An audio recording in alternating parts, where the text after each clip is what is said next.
हाँ तो बच्चों, पिछली कक्षा में हमने कारक पढ़ा था और आज हम पढ़ने जा रहे हैं सर्वनाम। आज का जो हमारा टॉपिक है वो है सर्वनाम। देखिए, जिस प्रकार संज्ञा शब्द का अर्थ होता है नाम, उसी प्रकार सर्वनाम शब्द का अर्थ होता है सबका नाम। सर्वनाम का अर्थ है, सर्वनाम का अर्थ है सबका नाम, सबका नाम। अब देखिए, हमारे मन में प्रश्न आता है कि सर्वनाम शब्दों का प्रयोग क्यों किया जाता है। तो देखिए, सर्वनाम शब्दों का प्रयोग संज्ञा शब्दों की पुनरुक्ति से बचने के लिए किया जाता है। संज्ञा शब्दों का बार बार प्रयोग न हो, इससे बचने के लिए हमें सर्वनाम शब्दों का प्रयोग करना होता है। सर्वनाम शब्दों का प्रयोग हमारे द्वारा किया जाता है। आगे हम बात करें परिभाषा, तो सर्वनाम की क्या परिभाषा है। देखिए, संज्ञा के स्थान पर, संज्ञा के स्थान पर प्रयुक्त होने वाले शब्दों को, संज्ञा के स्थान पर प्रयुक्त होने वाले शब्दों को सर्वनाम कहते हैं। संज्ञा के स्थान पर प्रयुक्त होने वाले शब्दों को सर्वनाम कहते हैं। जैसे उदाहरण के लिए, उदाहरण है इसका, मैं बाजार जाता हूँ। मैं बाजार जाता हूँ, इस शब्द में जो मैं है वो क्या है, आपके सर्वनाम शब्द है, सर्वनाम।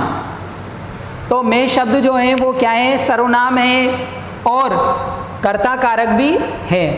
इसके बाद हम बात करें तो देखिए, सर्वनाम जो है, सर्वनाम 6 प्रकार के होते हैं। सर्वनाम 6 प्रकार के होते हैं। पहला है आपके पुरुषवाचक सर्वनाम, पुरुषवाचक सर्वनाम। दूसरा है निश्चयवाचक सर्वनाम, निश्चयवाचक सर्वनाम। तीसरा है अनिश्चयवाचक सर्वनाम, अनिश्चयवाचक सर्वनाम। चौथा है संबंधवाचक सर्वनाम, संबंधवाचक सर्वनाम।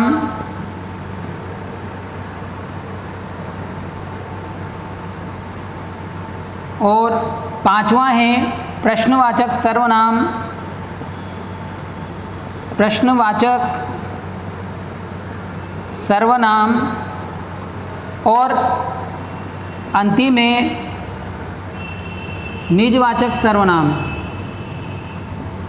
निजवाचक सर्वनाम। यहाँ तक आई बात समझ में। एक बार पुनः हम इसको दोहरा लेते हैं। देखिए, सर्वनाम का अर्थ है सबका नाम। जिस प्रकार संज्ञा का अर्थ नाम होता है, उसी प्रकार सर्वनाम का अर्थ होता है सबका नाम। परिभाषा की हम बात करें तो संज्ञा के स्थान पर प्रयुक्त होने वाले शब्दों को ही हम सर्वनाम कहते हैं। संज्ञा शब्दों के स्थान पर प्रयुक्त होने वाले शब्द ही क्या कहलाते हैं, सर्वनाम कहलाते हैं। उदाहरण के लिए, मैं बाजार जाता हूँ, यहाँ मैं जो शब्द है वो सर्वनाम है। आगे हम बात करें तो सर्वनाम जो है वो 6 प्रकार के होते हैं। पहला है आपके पुरुषवाचक सर्वनाम, दूसरा है आपके निश्चयवाचक सर्वनाम, तीसरा है आपके अनिश्चयवाचक सर्वनाम, चौथा है संबंधवाचक सर्वनाम, पांचवा है प्रश्नवाचक सर्वनाम और जो छठा है वो है निजवाचक सर्वनाम। इस प्रकार हमारे सर्वनाम जो है वो 6 प्रकार के होते हैं। आगे हम नंबर 1 यहाँ परिभाषा लिखेंगे पुरुषवाचक सर्वनाम की। नंबर 1 पुरुषवाचक सर्वनाम। पुरुषवाचक सर्वनाम। क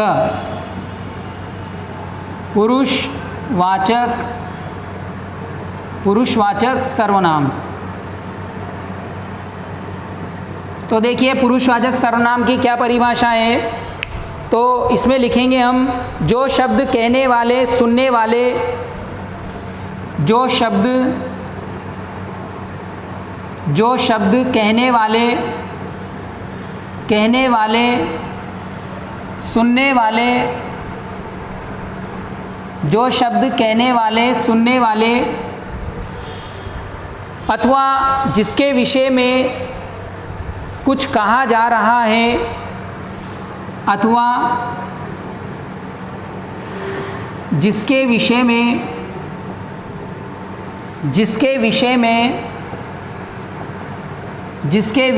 कुछ कहा जा रहा है, जिसके विषय में कुछ कहा जा रहा है, का बोध कराने वाले शब्दों को, का बोध कराने वाले शब्दों को पुरुषवाचक सर्वनाम कहते हैं। पुरुषवाचक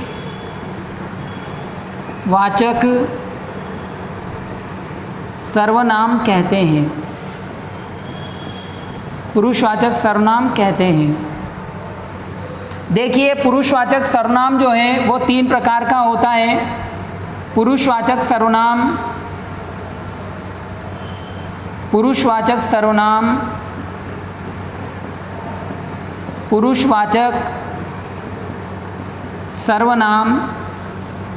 3 प्रकार का होता है। 3 प्रकार का होता है। कौन कौन सा है देखिए, तो इसमें पहला आएगा आपके उत्तम पुरुष, दूसरा है मध्यम पुरुष, और तीसरा आ जाएगा आपके अन्य पुरुष। तो देखिए यहाँ तक आई बात समझ में। पुरुषवाचक सर्वनाम किसे कहते हैं? जो शब्द कहने वाले, सुनने वाले अथवा जिसके विषय में कुछ कहा जा रहा है का बोध कराने वाले शब्दों को ही पुरुषवाचक सर्वनाम कहते हैं। जो शब्द कहने वाले, सुनने वाले अथवा जिसके विषय में कुछ कहा जा रहा हो का बोध, जिसके विषय में कुछ कहा जा रहा है का बोध कराने वाले शब्दों को ही पुरुषवाचक सर्वनाम कहते हैं। पुरुषवाचक सर्वनाम 3 प्रकार का होता है, उत्तम पुरुष, मध्यम पुरुष व अन्य पुरुष। पुरुषवाचक सर्वनाम कितने प्रकार का होता है? 3 प्रकार का है, उत्तम पुरुष, मध्यम पुरुष और अन्य पुरुष। अब इसमें नंबर 1 परिभाषा लिखेंगे हम, उत्तम पुरुष।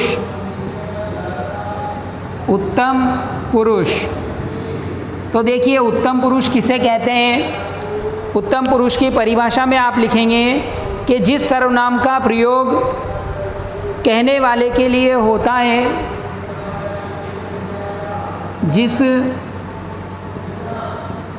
सर्वनाम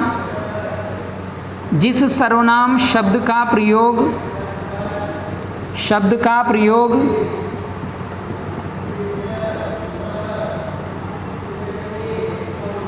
जिस सर्वनाम शब्द का प्रयोग वक्ता, श्रोता, वक्ता का अर्थ होता है बोलने वाला, वक्ता कहलाएगा। श्रोता का अर्थ होगा सुनने वाला,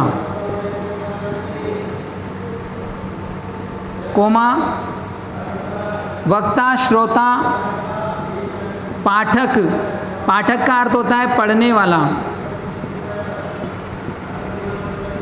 और लेखक का अर्थ है लिखने वाला।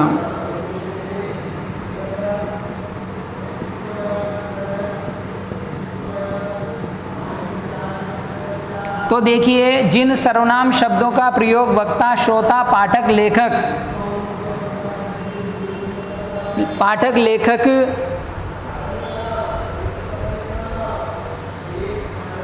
के लिए किया जाता है, जिन सर्वनाम शब्दों का प्रयोग वक्ता, श्रोता, पाठक, लेखक के लिए किया जाता है, उन्हें उत्तम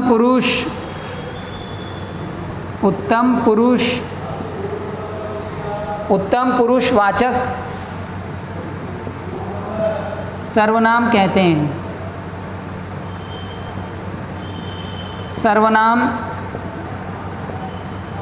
हैं। अब देखिए इसके अंतर्गत कौन कौन से शब्द आते हैं। तो इसमें आ जाएगा मैं, मेरा, मुझे, मुझको,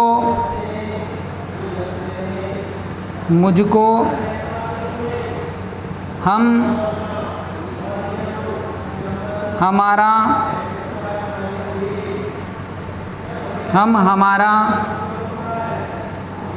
हमको, हमसे, हमें आदि।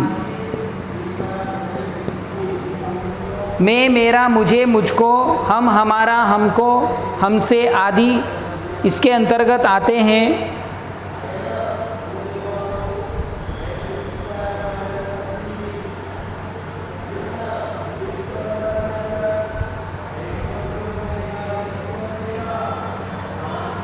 उदाहरण देखिए,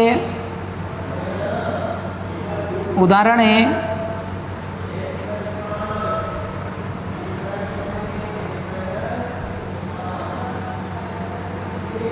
मैं पुस्तक पढ़ता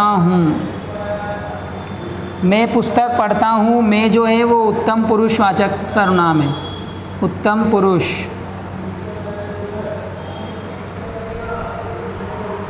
दूसरा उदाहरण है, देखिए दूसरा उदाहरण है इसका,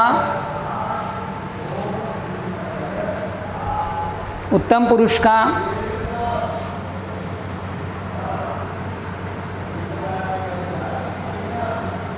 मेरा भाई डॉक्टर है। मेरा भाई डॉक्टर है, इसमें मेरा जो है वो उत्तम पुरुष होगा, उत्तम पुरुष। अगला वाक्य है हम बाजार जा रहे हैं। हम बाजार जा रहे हैं। हम जो है वो यहाँ पर आदर सूचक के रूप में प्रयुक्त होने के कारण उत्तम पुरुष होगा। आदर सूचक शब्द के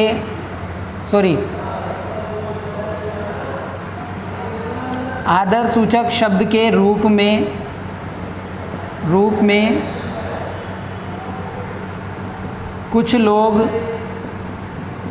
मैं की जगह हम शब्द का प्रयोग भी करते हैं। हम शब्द का प्रयोग भी करते हैं।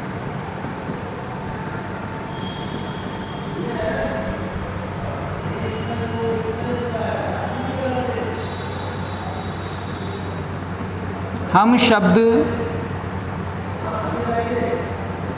बहुवचन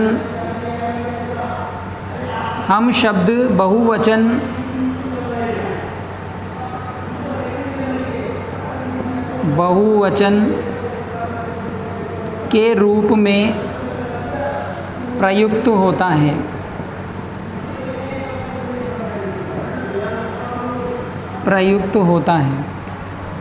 तो यहाँ तक आई बात समझ में। आदर सूचक शब्द के रूप में कुछ लोग मैं की जगह किसका प्रयोग करने लगे हैं? हम शब्द का प्रयोग करने लगे हैं, जैसे हम बाजार जा रहे हैं, हम पुस्तक पढ़ेंगे, हम खाना खाएंगे, इस प्रकार से। इसके बाद देखिए नंबर 2 पर है हमारे उत्तम पुरुष के बाद मध्यम पुरुष। मध्यम पुरुष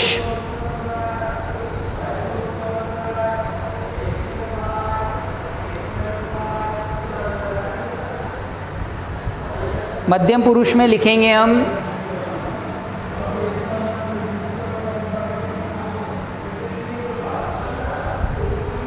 मध्यम पुरुष नंबर 2,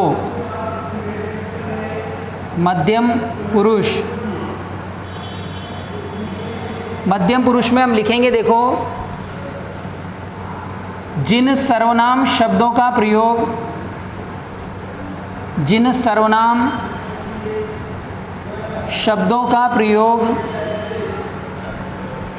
जिन सर्वनाम शब्दों का प्रयोग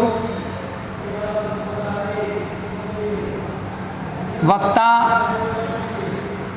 जिन सर्वनाम शब्दों का प्रयोग वक्ता, पाठक, लेखक तथा श्रोता के लिए करता है, तथा श्रोता के लिए करता है, उन्हें मध्यम पुरुष, उन्हें मध्यम पुरुष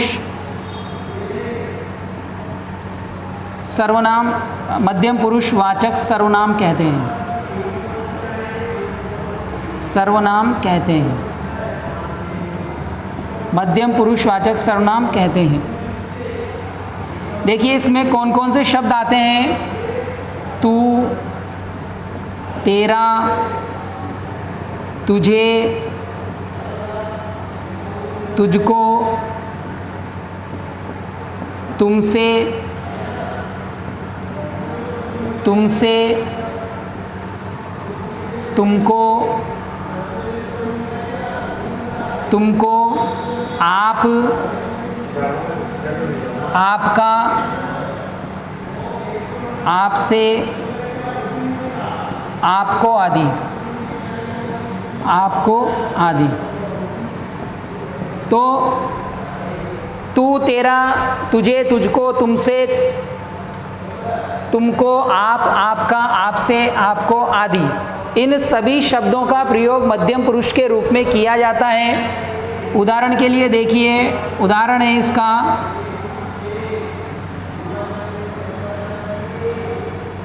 तेरा घर, तेरा घर, तेरा घर कहाँ है, तेरा घर कहाँ है। तो यहाँ तेरा शब्द जो है वो क्या हो जाएगा, मध्यम पुरुष। तुम्हारे पिताजी, तुम्हारे पिताजी घर पर हैं, तुम्हारे पिताजी घर पर हैं, तो तुम्हारे मध्यम पुरुष, मध्यम पुरुष।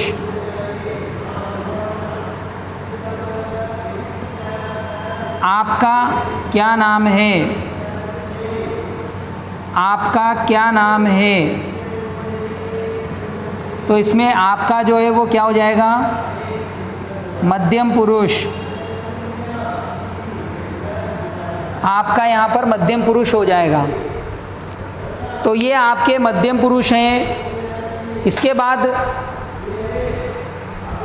अगला लिखेंगे हम नंबर 3, अन्य पुरुष। नंबर 3 पर है हमारे अन्य पुरुष।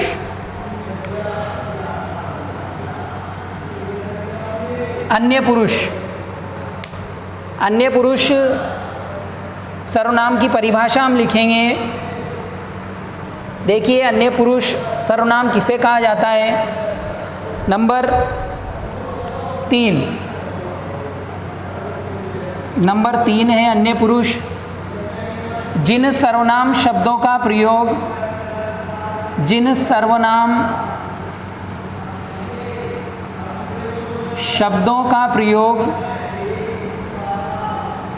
जिन सर्वनाम शब्दों का प्रयोग वक्ता,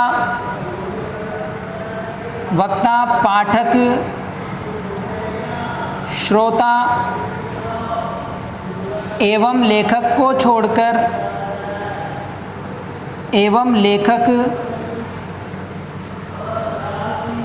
छोड़कर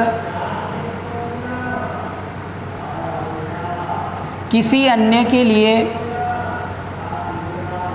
किसी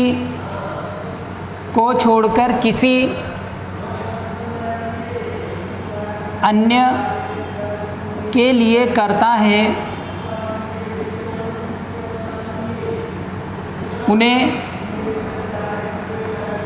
उन्हें अन्य पुरुषवाचक सर्वनाम कहते हैं। उन्हें अन्य पुरुषवाचक सर्वनाम कहते हैं।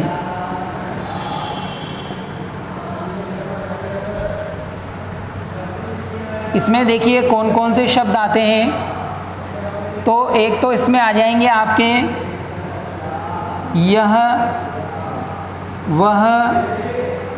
यह वह का प्रयोग देखिए एक वचन के रूप में किया जाता है। किसके रूप में किया जाता है? एक वचन के रूप में। यहाँ तक आई बात समझ में। इसके बाद आ जाते हैं आपके ये वे, तो इनका प्रयोग बहुवचन के रूप में किया जाता है। इसके बाद देखिए यह वह ये वे, उन्हें, इन्हें, इनको, उनको, उनसे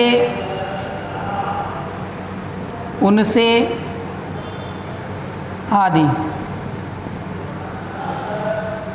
इसका उदाहरण है, देखिए उदाहरण है इसका,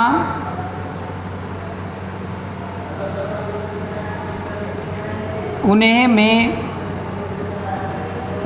मैं कल बाजार में मिला था। बाजार में मिला था। तो यहाँ उन्हें शब्द जो है वो क्या हो जाएगा आपके? अन्य पुरुषवाचक, अन्य पुरुष। इसके बाद दूसरा उदाहरण है,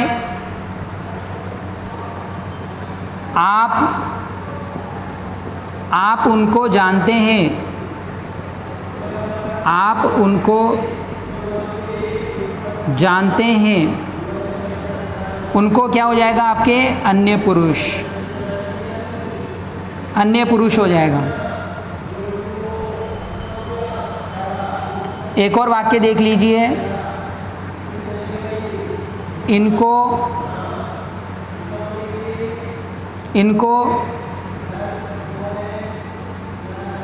कोटा जाना है।